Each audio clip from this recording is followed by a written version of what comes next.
Hello, everyone. Hello, English readers and book lovers, and welcome to episode 8.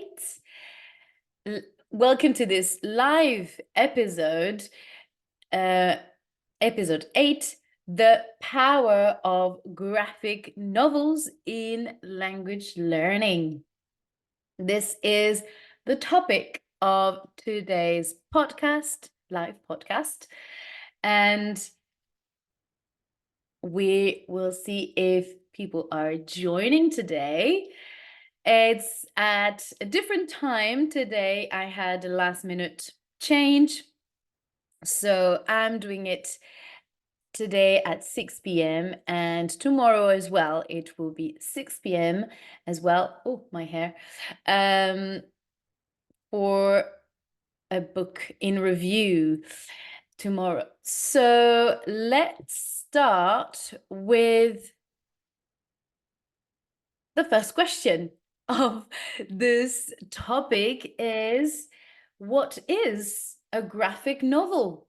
What's the meaning behind this term? And when we talk about graphic novels, we talk about the format more than a genre.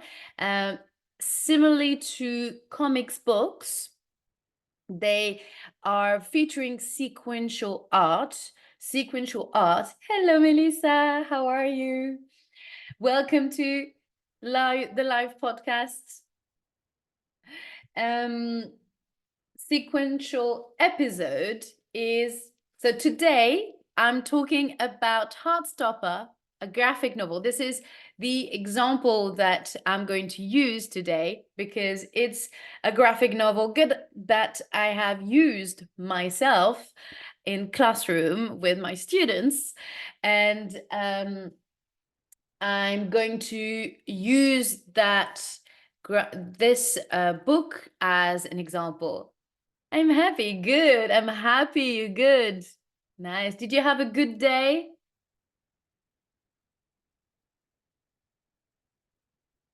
She's my little cousin. And I'm very good. Thank you. And I was saying that I'm going to be using this graphic novel as an example. How are you? Comment ça va? She's my little cousin in France, and she's asking me, what does that mean? How are you? And so that's why. How are you? Comment ça va? How was your day? Comment s'est passée ta journée? So you're gonna hear a little bit of French here. Mm, not good. Okay. Hopefully tomorrow will be better. Demain, ce sera mieux. J'espère.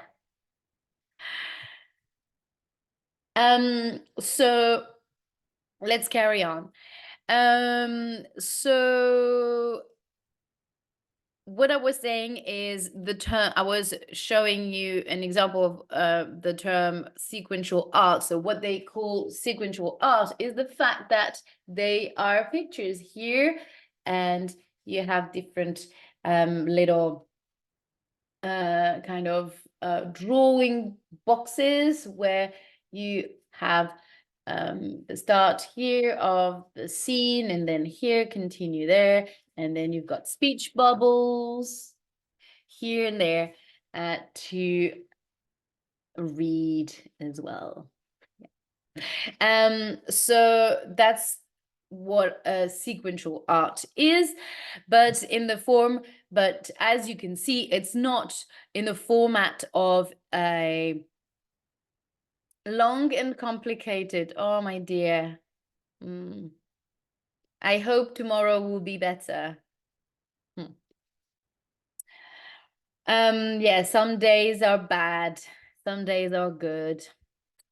This is life. Tomorrow will be better. Demain ce sera mieux. So where was I?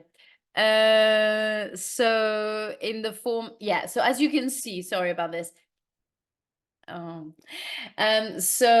I was saying here that, as you can see, this is not in a format of an album, but more like a book, a bound book, because it's bound, all the pages are attached to one another, so they're bound. So it looks like a book, but inside it looks more like a comics book, a comics um, um, framework, let's say. Yeah. And also we could say that graphic novels, what I've read so far about graphic novels, have a more complex plot. And here it's more related to daily life, the daily life of a group of students in a regular school. So it's very much anchored in real life, but not all of them. So they're different genre of graphic novels, because then there are different genre in graphic novels, I suppose. But this one is much quite realistic to we follow the daily life and the daily um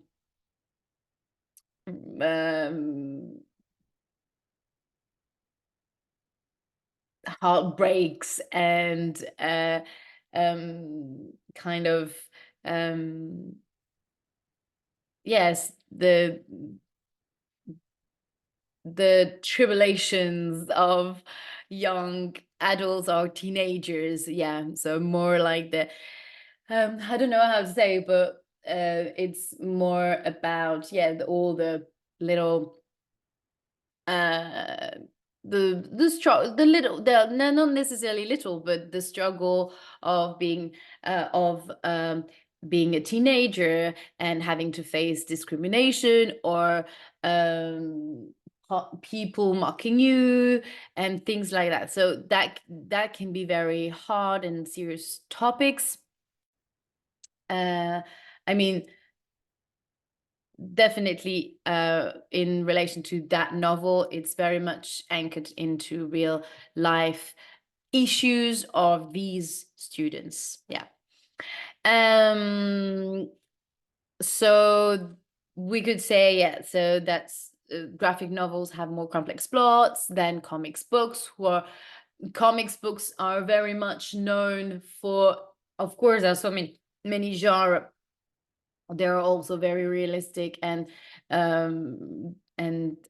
societal comics books as well. Um, but they're famously known for Marvel, Marvel's stories with the superheroes, fantastic elements in them, and the fantasy element of those comics books. So they're very famous for these types of stories and genre. So this is probably the reason why I read that graphic novels are maybe more known, mainly known, sorry, for more serious topics, I would say. I mean, this graphic novels is very has been uh very successful, and it's it has it has reached really a huge a massive audience, thanks to the Netflix adaptation of the series. So this is probably why we associate the genre or the graphic novel genre with the serious, more and complex stories. And they can be standalone stories. So standalone means that there is only one book of that story, or like this novel, this graphic novel, you're going to have more than one volume. So that's volume one. And I think she released 4 or 5 volumes, even more maybe, but at least, yeah, 5 or 6 volumes of that story. And yeah, and that means that um, you're gonna have to buy the next to be able to see what happened next, and that can be a nice way to keep the reader entertained and carry on with the story, because there are so many things to talk about, um with this topic. I mean, it's, as you can see on the cover, you've got 2 boys, and it's about their relationship and how it evolves. I don't want to spoil the whole story, but they are in the same school. They meet, and they start being friends, and maybe more. So yeah. Uh, and as I was saying, yes, as I was saying, I'm going to use this. I'm going to talk about this novel in particular because I have used it myself in my lessons, and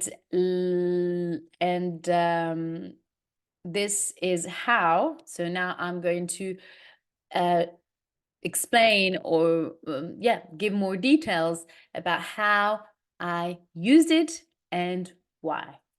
Why did I pick this story, this graphic novel specifically? So let's start with the why. Why did I choose this book? Well, first of all, the format. I loved the idea that it looked like the traditional book, but as I mentioned earlier, graphic novels feature sequential art. That's the sequential art, the layout of uh, the framework, yeah, the text and stories. So you can see speech bubbles. I found that the drawings in the book, sorry, will make the comprehension much easier for the learners, and specifically for the lower abilities, those who struggle the most with learning English. So that was my main reason. That was the first reason. That was a very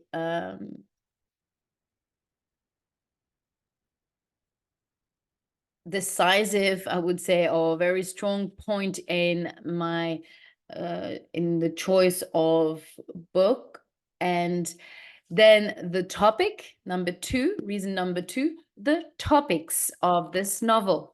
So I found that this relationship, this relationship between 2 boys was an excellent way to bring awareness about LGBTQ community, QI plus now, I think, community, the discrimination that they're facing, the bullying, the cyberbullying, and more broadly also talking about teenagers, because the students were roughly the same age as the characters. So I found that it would be a good way to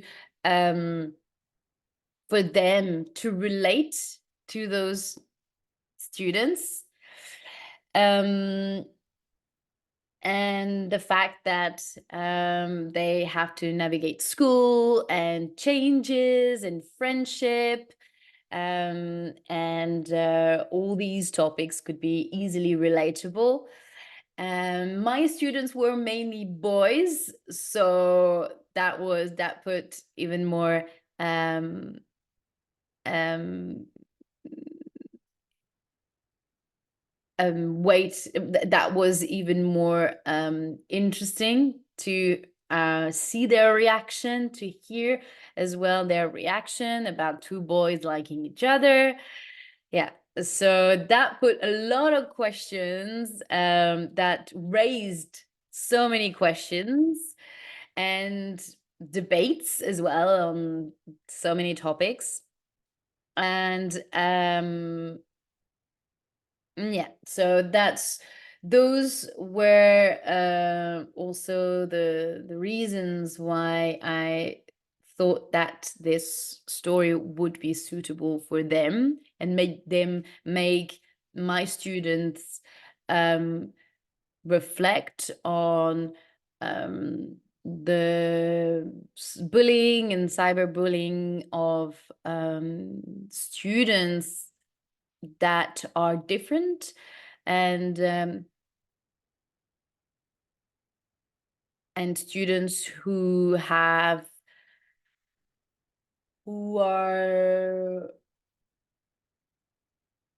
feeling, and I wanted as well with this story to also be able to show to the students who identify themselves secretly, not necessarily openly, identify themselves as homosexuals or searching their identity.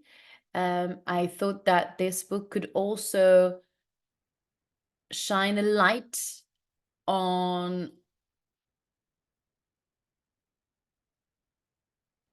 the fact that it's okay to be different and that we have to be more tolerant towards each other, and be more uh, more understandable and less judgmental, and be kinder to each other. That was also the message of this of the studying of this book. Third point, the setting. The scenes are mainly happening in school, at the park, or in bedrooms, in the characters' bedrooms, which are places that most of the students can easily relate to, because it's the same place that they spend time too as well, or in the street, hanging out in the street, or just outside the school. So those places could be the places where they themselves hang out and spend time with their friends, or spend time alone in their bedrooms, for example. So if you are an ESL, so teacher of English as a second language or as a foreign language as well, or if you're a parent with teenagers and you want them to learn English and or improve their English, then this book can be something that you could recommend your students or your children to read. There is a French edition of this book. So you could, for example, buy the French and the English version. You can find the English version on my Amazon list, the book in review, in my book in review list. So I've got two lists on Amazon. You've got the graded readers list. So that's specifically for graded readers. I've done a live podcast on this That's episode 7. So the one just before.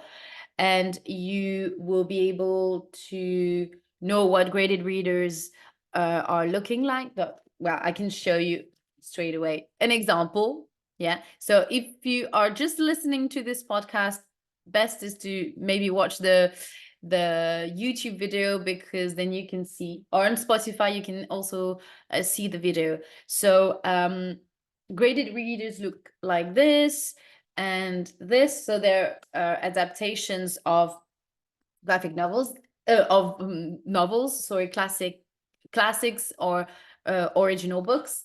And the text is like that, so very much traditional way of traditional book. Okay, so those are called graded readers. This is not an adaptation of a an original book. This is the original book. So if you are a teacher, an English teacher, and you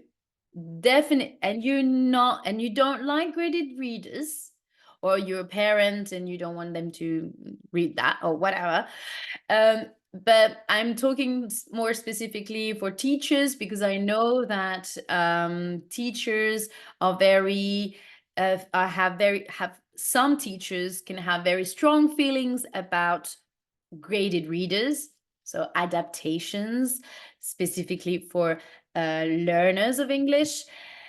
This one is not an adaptation, so that is actually an authentic and original book written for native speakers in mind, not learners. So the author is Alice Oseman, and she is a British writer, and she just writes as a young, I mean, she's a young writer, I would say. And she just writes for her audience, um English speaker audience. So if you do not want to use graded readers, you want to get your student into reading authentic books, then that could be a very good entry point, rather than getting them into real, like, in um very big textbooks, not textbooks, but novels, or very rich novels, I would say. Even when there are short stories, short stories can be a nice way to start reading books as well. But short stories can be also stories adapted for for learners.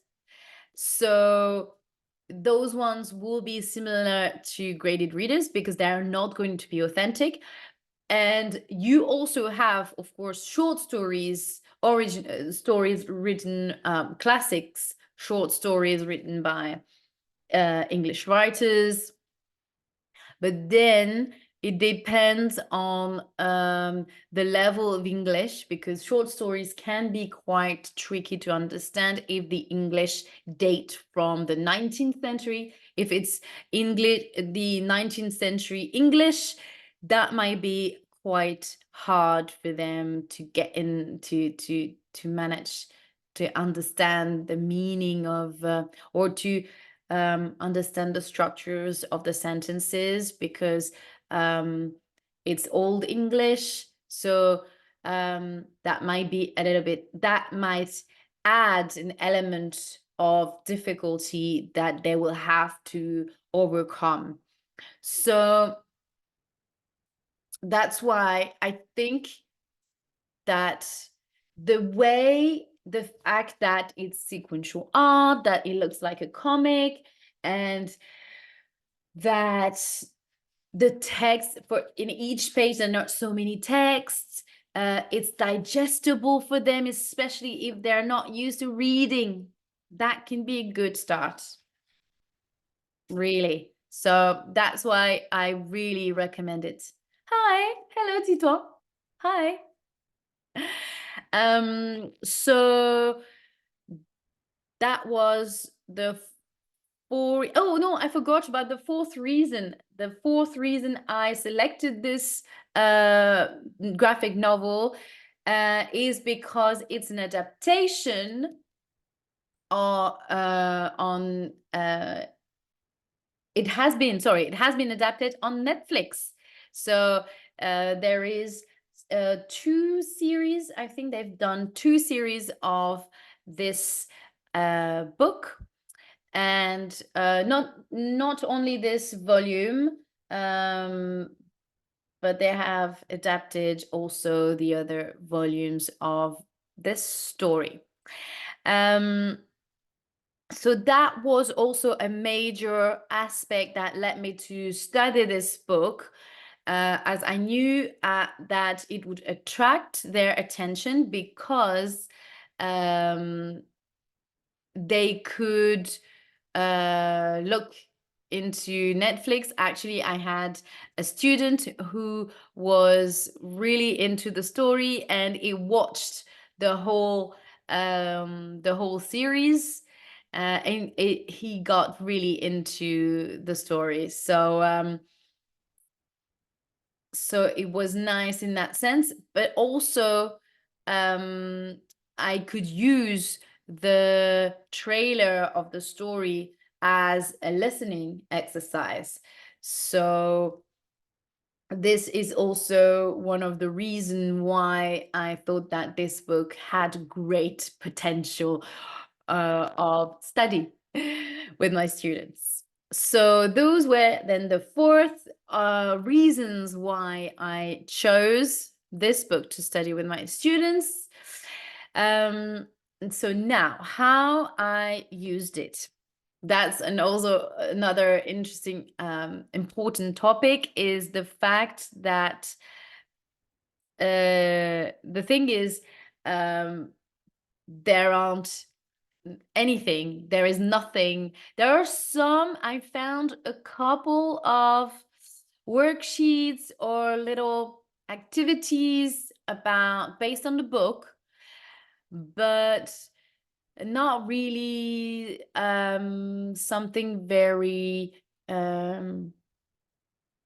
not much, I would say. Not enough to build a whole module, a whole module based on that book, and based on the fact that of reading that book as well. So I started with a pre-reading phase, in which I made them work on the cover of the book and guess what the book could be about. So they had to describe the cover, give some, so then we would revisit vocabulary that they already knew. So we would do like a little mind map on key vocabularies. So we started a vocabulary brainstorm, and then they had to build sentences based on these words. So that was the first activity. Then we watched the trailer of the Netflix series because they very quickly understood what it was about, and some knew about the Netflix series. And so we did a listening activity for the second part of the pre-reading phase. Then the during reading phase. So many have so much to say. So we looked at the vocabulary of the school. So that was a nice way as well. That's also one of the reasons why I've picked that book.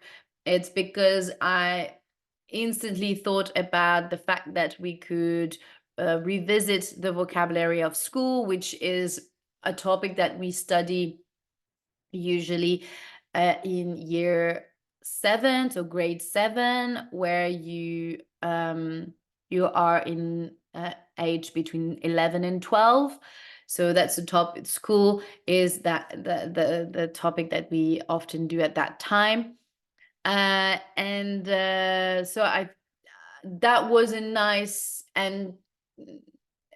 way to kickstart the study of the book, to talk about I so this way I knew that they would have vocabulary, they would know some vocabulary, especially for the lower ability. This way they could be a little bit more engaged in the lesson, to be able to at least give some vocabulary, some words that they knew already about the school uniform, or the description of the characters. So the during reading phase, oh, sorry. So we did, yes, so we looked at the vocabulary of school, and they had to learn some of the vocabulary. And we looked into new words as well. So revisiting old, already known knowledge, and getting to know new vocabulary. So building their bank of vocabulary.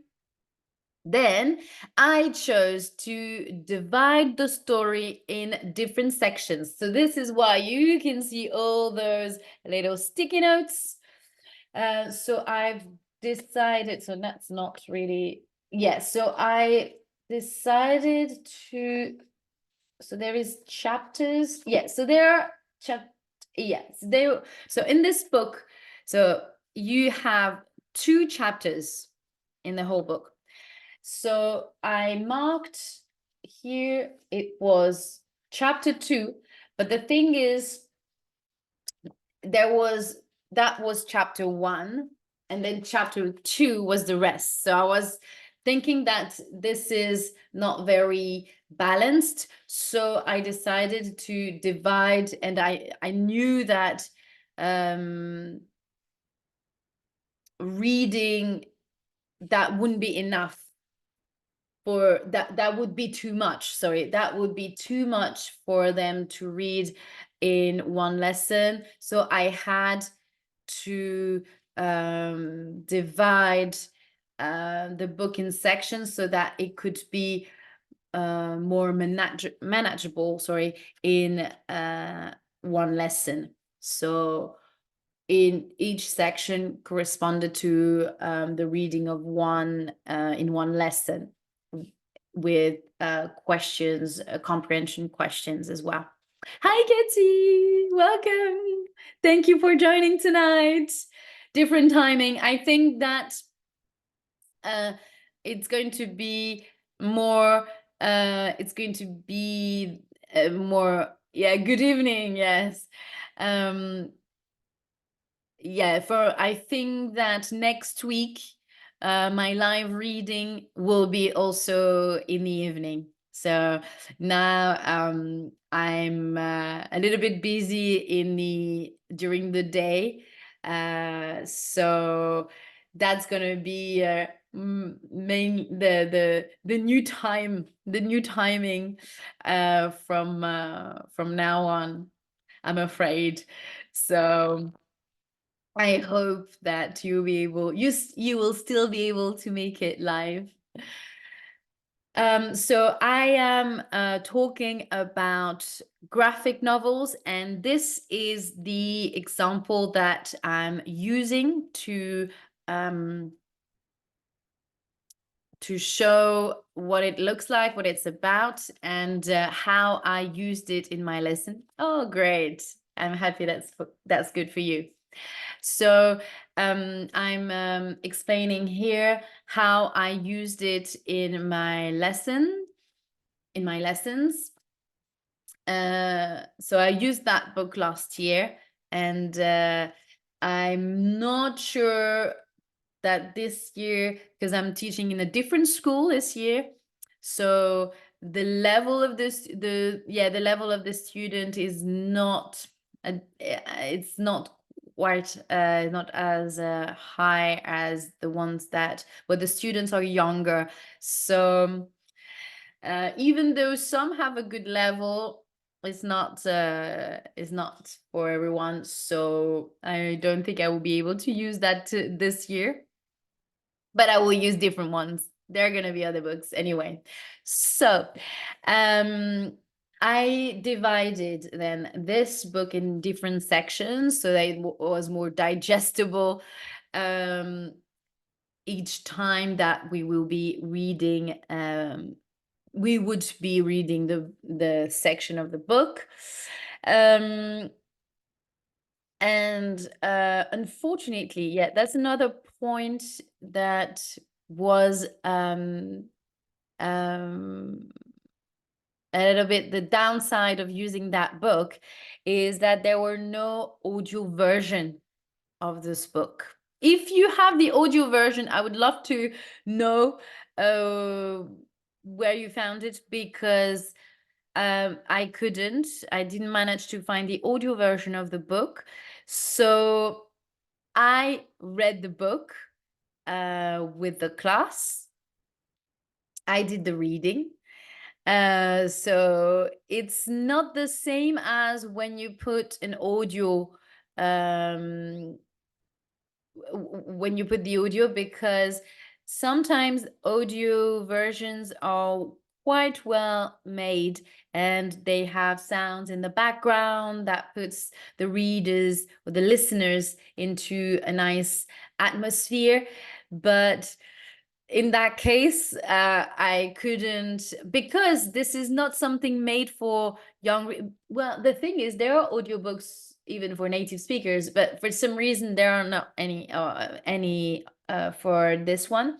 But for graded readers, that's the nice thing of it, is that you always have an audio version. So when you use it in the classroom, it's amazing, because then you can just put the audio on, and the students tend to be quieter. And it's nice also for you as a teacher to relax, to kind of have her rest, to rest your voice. So that's the nice thing with graded readers. But when you want to use authentic material, then you have to kind of adapt and do with what you have. So I did the reading, and and if I if I could recommend also, if I could kind of advise here, is at some point there were students who wanted to read, so very they were very enthusiastic and very willing to participate in the lesson and to do the reading, very brave in that, but very confident in reading as well.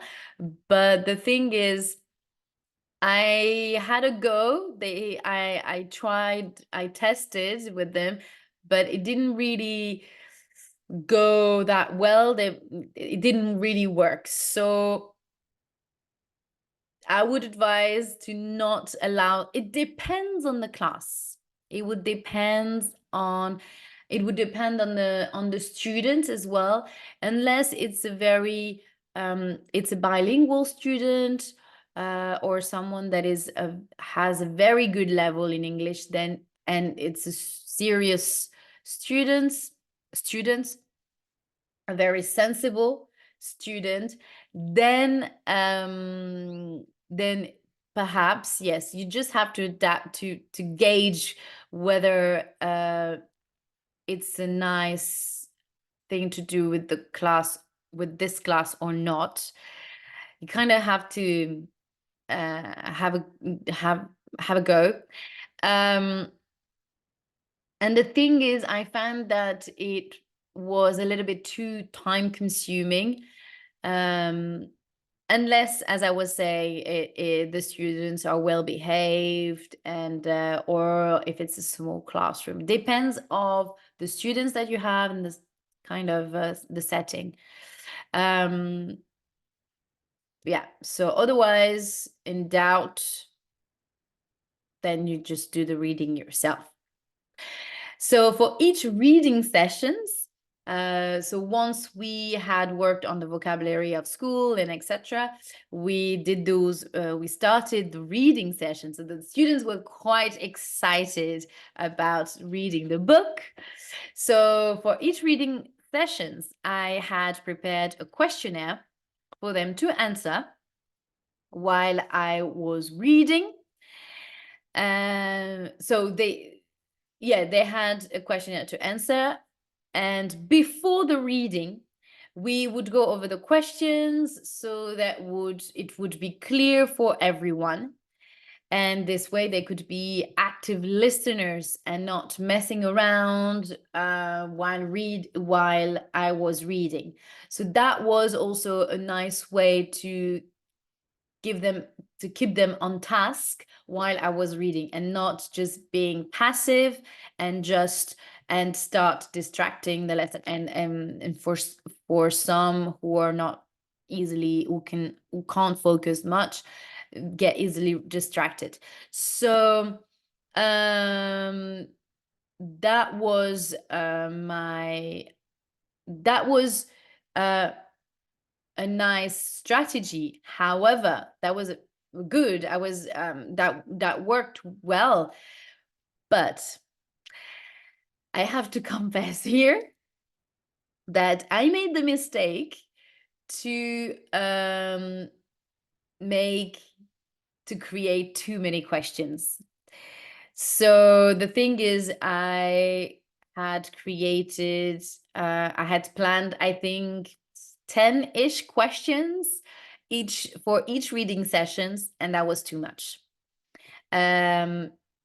So I hadn't really practiced I wasn't familiar yet with the penguin readers, and I realized that with each chapter, or if they're divided in sections, they only have 3 questions. And I think that even if you have very high ability students, I think that there is no need for more than 5 questions. I think 4 or 5 questions are more than enough, because it will definitely allow you to maybe encourage the students to develop their answers, uh, and exchange ideas, and allow the discussion with the students, more time for discussion. So I made too many questions, and the thing is, because we would go over the questions before the reading, it would take some time, it would take more time, and then answering the question would take more time because we had to answer all the questions. So in the end, we didn't manage to finish the book, because we read, I think we read up until, I think we read 3/4 of the book, so most of the book. But it's just that we didn't quite manage to read the very end of the story, the very last section. um maybe we needed to, maybe we had 50 pages left or something. So not many, but still it was too much. I think it was too intense. And so that was my lesson here as a teacher, to not do too many questions, just 5 questions with maximum. Oh, sorry, this is my computer. So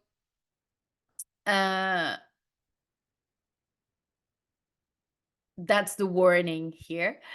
And I guess if there is extra time, if you feel like, oh, there is enough, there is more time there, you still have time before the end of the lesson, then you can just do speaking activity where the students will have to recap maybe what was happening in the story, or you can test the students on the vocabulary, the new vocabulary that you have seen. There is plenty of activities that you can do for the remaining minutes that are left in the lesson. So I think it's better to, in my experience, I know as a teacher, we often want to plan a lot and we always plan more. It's nice when we have students who finish very quickly or very good, then we have extra work. But I guess it's good only in that case, because most of the time it becomes something very frustrating, with the fact that you've planned so many stuff and in the end you don't even get the chance to finish what you all the things that you had planned. So I guess you kind of have to find sort of a balance, or think of end of lesson activity, a final um uh plenary, as that's the language teaching term is plenary. It's like little recap activity at the end of the lesson. So I guess it's best to not plan too much, because we tend to want to do all the things that we have planned, and rightfully so, because we have spent so much time planning these activities, that we want them to try them, and we want to try them with the students because we want to test the activities. But the thing is that it becomes overwhelming as a teacher. This is my personal experience. So that's about the reading sessions and reading and comprehension activities. So that's what I would recommend. But this is it all it all depends on what kind of teacher you are, and depends on your personality, of course. I have used, so in the process of the reading of the sessions, I have used some passages to practice the tenses, or to go over, or either to teach new tenses, like the pluperfect or past continuous. So the students are in year 9 and 10. So the students are aged between let's say 15, 16 years old. Yeah. So my students were aged roughly the same, and we looked at the past continuous and the pluperfect. But of course you can use other tenses, and it was a nice way to use to teach those tenses with the context of the story. So I really liked that way, because it gave instantly an example for it gives you an example, a made up, a real example for the students to understand the subtle differences between one tense to another.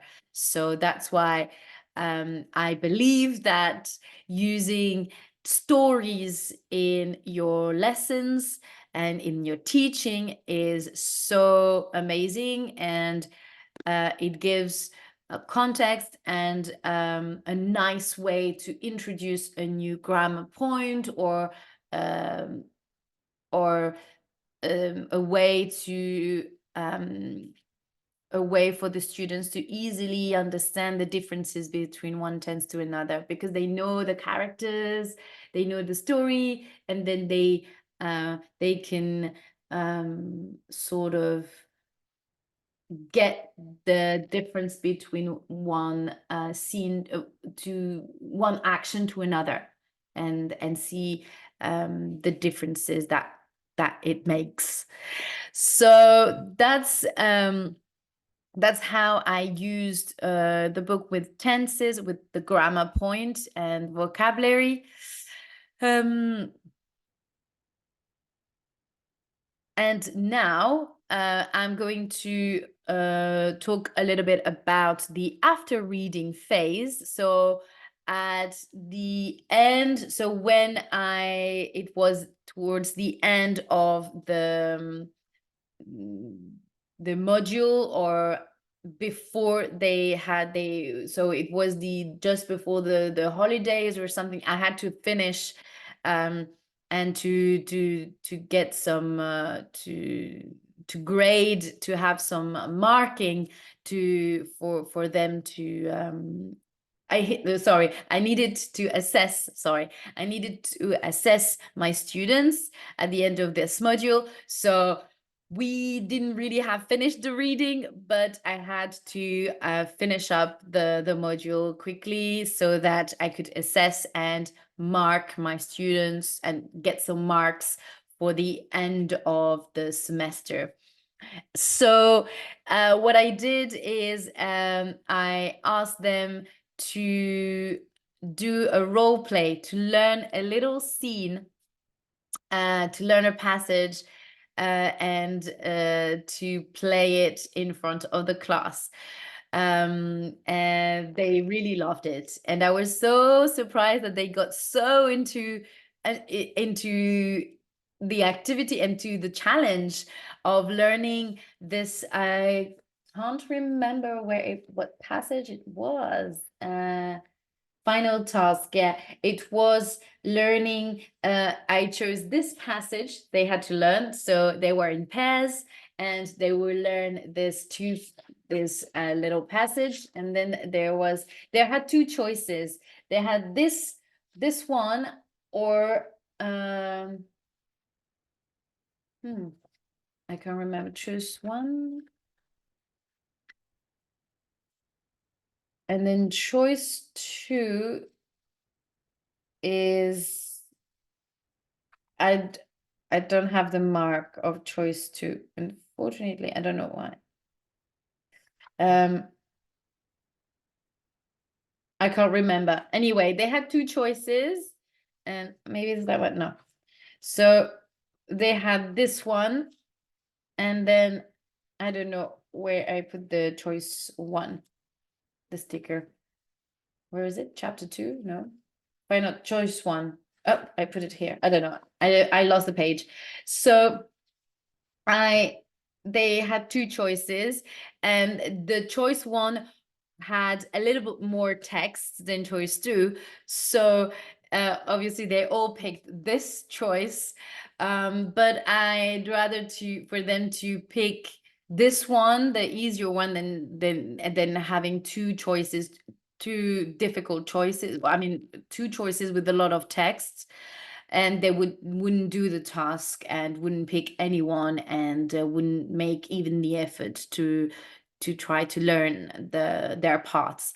So that was my strategy, and they really got into it, and some of them really had the phone and mimicking the characters, and it was really nice to see how they really got into the learning of this little play.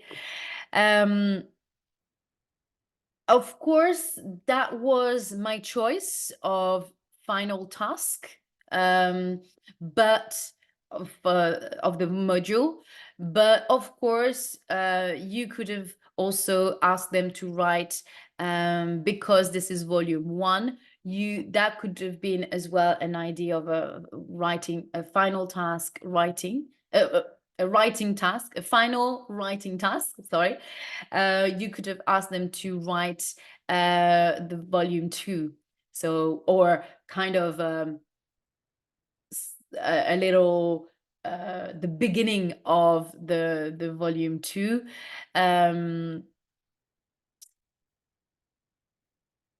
That could have been a writing task, but knowing that I didn't manage to finish reading the book, then that's why I opted for the learning of a little scene.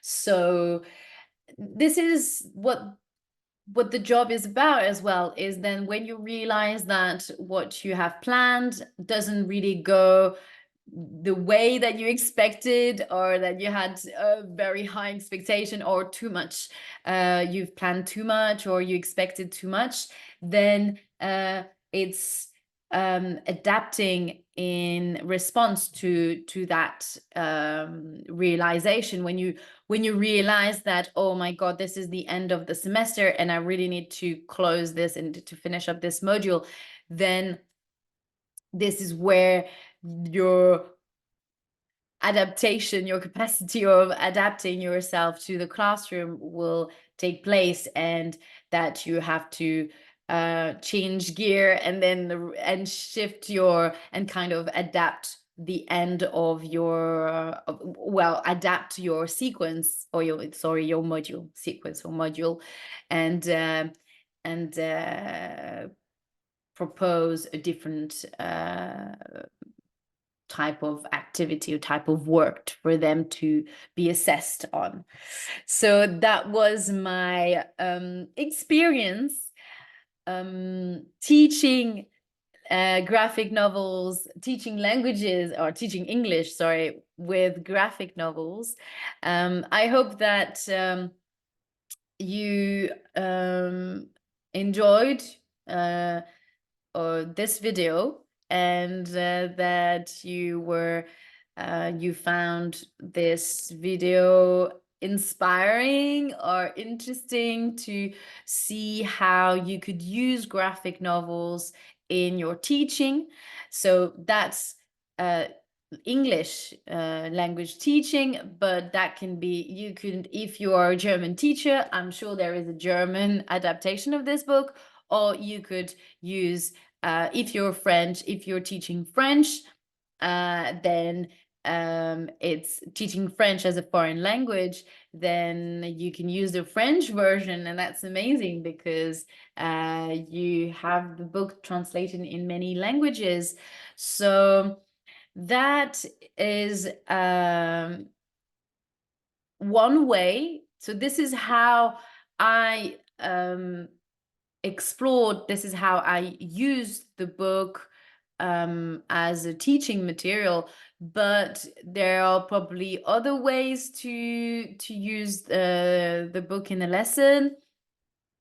It's and if you have used it as well in your lesson, please let me know in the comments. I would love to know what you have done, and what you think about my ideas, my teaching ideas, and my not so good teaching ideas, and the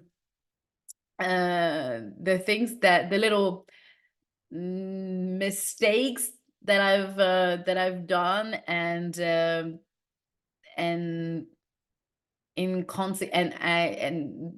in consequences I had to adapt my my sequence in the end. So please let me know. I would love to know what your thoughts are on this topic. And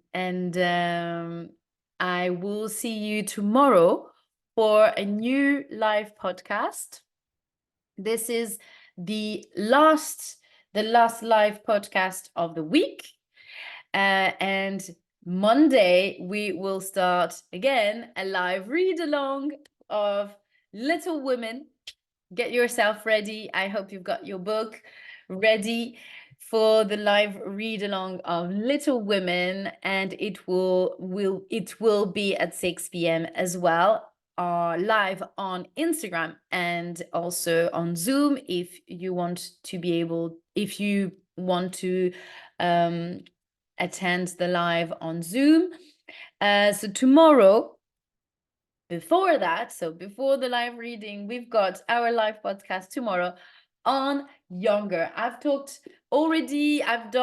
a podcast on the introduction of the book and the author. I talked about the author and the adaptation of the book into a TV series by the producer and director Darren Star, the American producer Darren Star.